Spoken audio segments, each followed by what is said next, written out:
మా బ్యానర్లో ఇంకా అండర్ ప్రొడక్షన్లో ఉన్న 4 సినిమాలు, గేమ్ చేంజర్తో పాటు 5 సినిమాలు అండర్ ప్రొడక్షన్లో ఉన్నాయి. గేమ్ చేంజర్ జాన్ 10th సంక్రాంతికి వస్తున్నాం. వెంకటేష్ గారు, అనిల్ రావిపూడిది సంక్రాంతికి రిలీజు. అలాగే తమ్ముడు శివరాత్రికి రిలీజు. అన్ని సినిమాలు రిలీజ్ డేట్లు లాక్ చేసుకొని ఫుల్ హెక్టిక్ వర్క్లో ఉన్నాం. అలాగే దిల్రాజు ప్రొడక్షన్స్లో యష్ మాస్టర్ని ఇంట్రడ్యూస్ చేస్తూ ఒక కొత్త డైరెక్టర్తో సినిమా చేస్తున్నాం. అవి కూడా చేసుకుంటూ రెడీ చేస్తూ చాలా టైం పడుతుంది. బట్ ఇది ఫైనల్ షెడ్యూల్లో ఉంది. దాన్ని కూడా తొందరలోనే రిలీజ్ డేట్ లాక్ చేయాలి. Very good content film. రైట్కి వచ్చే వరకు కష్టపడుతున్నాం, రిజల్ట్ ఎలా తీసుకురావాలి ఆ సినిమాకు కూడా. అలాగే ఆశిష్తో సెల్ఫిష్ 50% షూటింగ్ అయింది. సుకుమార్ గారు పుష్ప అయిపోయే వరకు హోల్డ్ చేయండి, పుష్ప రిలీజ్ తర్వాత సుకుమార్ వాంట్స్ టు కేర్ తీసుకోవాలి, తన అసోసియేట్ డైరెక్టర్ అండ్ ఆశీష్ కాబట్టి హోల్డ్ చేయమంటే అది హోల్డ్ చేసిలో పెట్టాను. సుకుమార్ పుష్ప రిలీజ్ అయ్యాక వచ్చి టోటల్ తనే టేక్ కేర్ చేయబోతున్నాడు ఆ ప్రాజెక్ట్ని. సో ఇలా ఈ 5 ప్రాజెక్ట్స్ కంప్లీట్ చేసి నెక్స్ట్ ఇయర్ 2025లో రిలీజ్ అవబోతున్నాయి. అలాగే 2025లో ఇవన్నీ కంప్లీట్ అయ్యాక విజయ్ దేవరకొండతో రవికిరణ్తో ఒక సినిమా ఆల్రెడీ ఫైనల్ అయింది. అది 25లో స్టార్ట్ అయ్యి 26లో రిలీజ్ కాబోతుంది. అలాగే నితిన్తో బలగం డైరెక్టర్ బలగం వేణుతో ఎల్లమ్మ ప్రాజెక్టు ఫైనల్ చేశాం. అది 2025లో బిగినింగ్లో స్టార్ట్ అయ్యి దసరాకు రిలీజ్ చేయాలని ప్లానింగ్లో ఉన్నాం. సో ఇది కాకుండా ఇంకో 2-3 ప్రాజెక్ట్స్ స్క్రిప్ట్స్ ఫైనల్ స్టేజ్లో ఉన్నాం. అది ఫైనల్ అయిన తర్వాత ఇంకా దానికి సంబంధించిన స్టార్స్ ఏంటి అని అనౌన్స్ చేయాలి. సో ఇంత బిజీ క్యాలెండర్లో ఉన్నాను 2025 రిలీజులు కానీ చేయబోయేటి కానీ. సో ఇవన్నీ శ్రీ వెంకటేశ్వర క్రియేషన్స్ అండ్ దిల్రాజు ప్రొడక్షన్స్లో జరుగుతుండగా ఒక 1 year నుంచి నాలో ఒక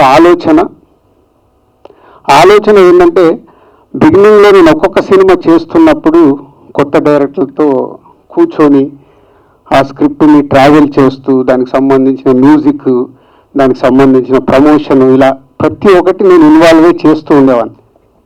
సో అలాగే ఆ సినిమాలన్నీ మీ అందరికి తెలిసింది. నేను ఊరికేనే ఈరోజు దిల్రాజు బ్రాండ్ అంటారు, గోల్డెన్ హ్యాండ్ అంటారు, మీరు యాంకర్స్ మాట్లాడుతూనే ఉంటారు, దాన్ని మీడియా మిత్రులు ఎంకరేజ్ చేస్తూనే ఉంటారు.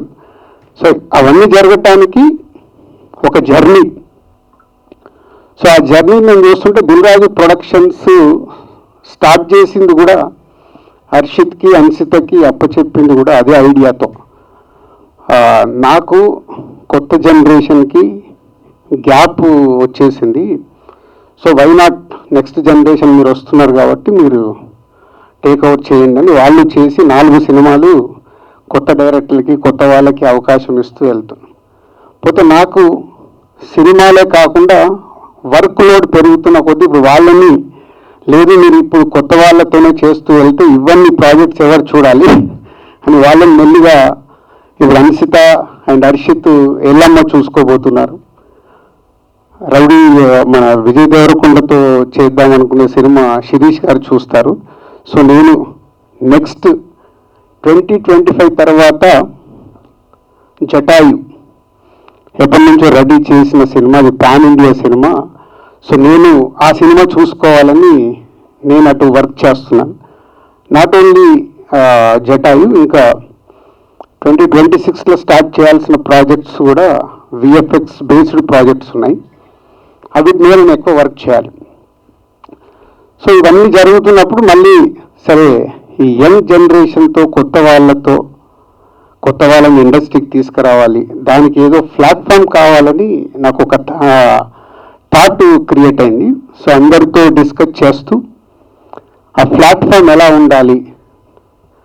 సో నేను బిగినింగ్ డేస్లో ఒక కొత్త ప్రొడ్యూసర్గా ఎంటర్ అయ్యి కొత్తగా డైరెక్టర్ని ఇంట్రడ్యూస్ చేసి ఈరోజు ఆ దర్శకులు కానీ మా జర్నీ కానీ అంటే ఒక సుకుమార్తో జర్నీ, దాంతోపాటు ఆర్య, అల్లు అర్జున్ ఈరోజు పాన్ ఇండియా బిగ్ స్టార్, అలాగే ప్రభాస్తో ఒక జర్నీ, మున్నాతో స్టార్ట్ అయిన మా జర్నీ. వాళ్ళ ప్రభాస్ పాన్ ఇండియా స్టార్, అలాగే ఎన్టీఆర్ గారితో బృందావనం చేసిన ఎన్నో సినిమాలు డిస్ట్రిబ్యూట్ చేయడం వల్ల మా ఇద్దరి మధ్యలో ఉన్న అనుబంధం, ఆయన ఈరోజు పాన్ ఇండియా స్టార్. అందరం అలా 20 years వెనకకు తిరిగి చూస్తుంటే ఈరోజు రామ్ చరణ్ గారితో చేస్తున్న సినిమా కానీ, మహేష్ గారితో చేసినవి కానీ, పవన్ కళ్యాణ్ గారితో ఒక సినిమా చేసిన నా అభిమాన హీరో అయిన సో వకీల్ సాబ్. సో ఇలా ఈ జర్నీ చూసుకుంటే 20 yearsలో అందరము పెద్దగా ఎదిగిపోయాం. సో కాంటెంట్స్ కూడా ఇవాళ మేము తీస్తున్న గేమ్ చేంజర్ 3 years ప్రాజెక్ట్ అయినా దాన్ని ప్రాపర్గా పాన్ ఇండియా కాంటెంట్ రీచ్ చేయడానికి ఎంతో వర్క్ చేయాలి. సో ఇంత బిజీ అయిపోయిన నాకు బిగ్ ప్రాజెక్ట్ సైడ్ కూడా ఫోకస్ చేయాలి అనే సంకల్పమే ఉంది నాకు. సో 20-30 years అయింది ఇండస్ట్రీకి వచ్చి. సో ఈ 30 years తర్వాత ఎక్స్పీరియన్స్ని బిగ్ కాంటెంట్స్ ఎలా క్రియేట్ చేయాలి సో అనేదాన్ని లాస్ట్ 2 years నుంచి వర్క్ చేస్తున్నాం. చాలా కాంటెంట్స్ రెడీ అయినాయి. సో అవన్నిటి మీద ఫోకస్ చేస్తూ ఉండాలి. పోతే ఇటు గ్యాప్ రాబోతుంది, అది అర్థమవుతుంది. అది నేను మిస్ అవ్వకూడదు అని వచ్చిన తాటే దిల్ రాజు డ్రీమ్స్. సరే, ఆల్రెడీ శ్రీ వెంకటేశ్వర క్రియేషన్స్ ఉంది, దిల్ రాజు ప్రొడక్షన్స్ ఉంది. What is this Dil Raju dreams అని చాలామందితో 1 year నుంచి I'm working on this. So Dil Raju dreams అనేది ఒక ప్లాట్ఫామ్ క్రియేట్ చేయాలి. సో నేను బిగినింగ్ డేస్లో నేను కానీ, ఇప్పుడు సుకుమార్ కానీ, బన్నీ కానీ అందరం వల్ల గ్రో అవ్వటానికి ఒక ఆర్య. సో అందరం అప్పుడు అందరికీ, బన్నీకి నాకు ఇది సెకండ్ ఫిలిం, సుకుమార్కు ఫస్ట్ ఫిలిం, అంటే అందరం అప్కమింగ్. బట్ ఒక ఆర్య సినిమా మా అందరినీ ఈరోజు ఎక్కడో కూర్చోబెట్టింది. సో అలాంటి న్యూ టాలెంట్ని మిస్ అవ్వకుండా ఎలా ఇండస్ట్రీకి, ఎలా వాళ్ళకి ఉపయోగపడేలాగా ఒక ప్లాట్ఫామ్ క్రియేట్ చేయాలి, వెల్కమ్ చేయాలి అనే దాంట్లోనే వచ్చిన థాట్ దిల్ రాజు డ్రీమ్స్. అది నాకు డ్రీమ్ అయిపోయింది.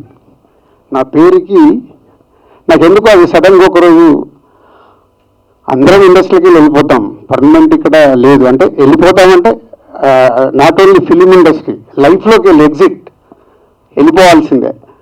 వెళ్ళిపోయిన తర్వాత కూడా నాకు ఇచ్చిన ఇండస్ట్రీ నుంచి నాకు ఇంత జీరోకి వెళ్ళిన ఈరోజు ఇక్కడ ఉన్నాము, మా బ్యానర్ ఇక్కడ ఉంది అంటే సినిమా. ఆ సినిమా పైన ప్యాషన్ ఉండే వాళ్ళకి రైట్ ప్లాట్ఫామ్ క్రియేట్ చేయాలి అని దిల్ రాజు డ్రీమ్స్ అని దానికి నా డ్రీమ్ని నామకరణం చేశాం. సో చేసి మిత్రులందరితో డిస్కస్ చేస్తూ, సరే ఎలా ఉండాలి, ఇది 360 degrees ఉండాలి. దిల్ రాజు డ్రీమ్స్ అంటే it's not only cinema produce చేయడం కాదు. నేను బిగినింగ్లో ఫిలిం ఇండస్ట్రీకి రావాలనుకున్నప్పుడు ఒక డిస్ట్రిబ్యూటర్ అవ్వడానికి ఎంతో కష్టపడ్డాను.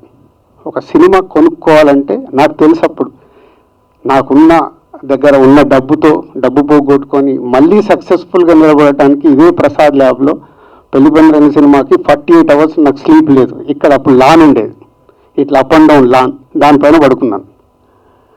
అవన్నీ అరే ఇండస్ట్రీకి రావాలని చాలామంది కోరిక ఉంటుంది, బట్ రైట్ ప్లాట్ఫామ్ దొరకదు అని ఇది వేసిన అక్కడి నుంచి వచ్చిన తాటే దిల్ రాజు డ్రీమ్స్.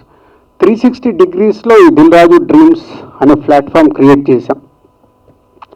దాన్ని మీ ద్వారా మీ ద్వారా సినిమా పైన మక్కువ ఉన్న వాళ్ళకి తెలియచేయాలని న్యూస్ అండ్ లోగోనే ఈరోజు లోగో మీకు ఇస్తున్నాను. ఈ 360 degrees ఎలా అంటే, ఒకటి ఫస్ట్ ప్రొడ్యూసర్ కావాలని చాలామంది కోరుకుంటుంది. మనం ఇండస్ట్రీలో చూస్తాం, సార్ సినిమా తీసాము, అయ్యో మాకు సినిమా రిలీజ్ చేసుకోవడానికి స్కోప్ లేదు, ఇంత డబ్బు పెట్టేసాం సార్, మధ్యలో ఆగిపోయింది సార్ అని వస్తారు. యాక్చువల్ ప్రొడ్యూసర్ అవ్వాలనుకుంటే సో ఆ ప్రొడ్యూసర్కి ముందు డబ్బే కాదు, డబ్బుతో పాటు ఏమేమి ఉండాలి అనేది దిల్ రాజు డ్రీమ్స్కి టీమ్స్ ఫామ్ చేసాం. ఒక ప్రొడక్షన్ టీం, ఒక క్రియేటివ్ టీం, ఒక అడ్వైజ్ కోఆర్డినేషన్ టీం, ఒక లీగల్ టీం, ఇలా ఒక 5 రకాలుగా టీమ్స్ని ఫామ్ చేసాం. ఆ టీమ్ డీటెయిల్స్ అన్ని మళ్ళీ మీకు లేటర్గా ఇస్తాను, ఎక్కువ మ్యాటర్ ఇస్తే కూడా డైల్యూట్ అయిపోద్ది. సో ఒక ప్రొడ్యూసర్ తన సినిమా తీయాలనుకుంటే ఆ టీంని కోఆర్డినేట్ చేసుకుంటే సో ఆ టీం వాళ్ళతో కోఆర్డినేట్ చేస్తాడు. అది దిల్ రాజు డ్రీమ్తో వాళ్ళు అసోసియేట్ అవ్వచ్చు. సో ముందు రైట్ ఎంట్రీ ఇవ్వటానికి ఇది వాడుకోవాలి అని ఒక ఉద్దేశంతో ప్రొడ్యూసర్స్, డైరెక్టర్. ఇక డైరెక్టర్ అంటే కోకొల్లలు. రేపు మేము వెబ్సైట్ పెట్టగానే ఎన్ని కథలు వస్తాయో మాకే తెలియదు. దాన్ని ఎలా స్క్రూట్నీ చేయాలి. సో బెస్ట్ అనుకునేవన్నీ ఆ టీం ఫామ్ చేసి నా దగ్గరికి తీసుకొస్తే నేను వీక్లో 1 డే ఫుల్గా దిల్ రాజు డ్రీమ్స్కు కేటాయించబోతున్నాను. అంటే వేరే పనులు ఏం చేయకుండా నా టైంలో ఒక రోజు వీక్లో 1 డే ఇవ్వాలని ప్లాన్ చేశాం.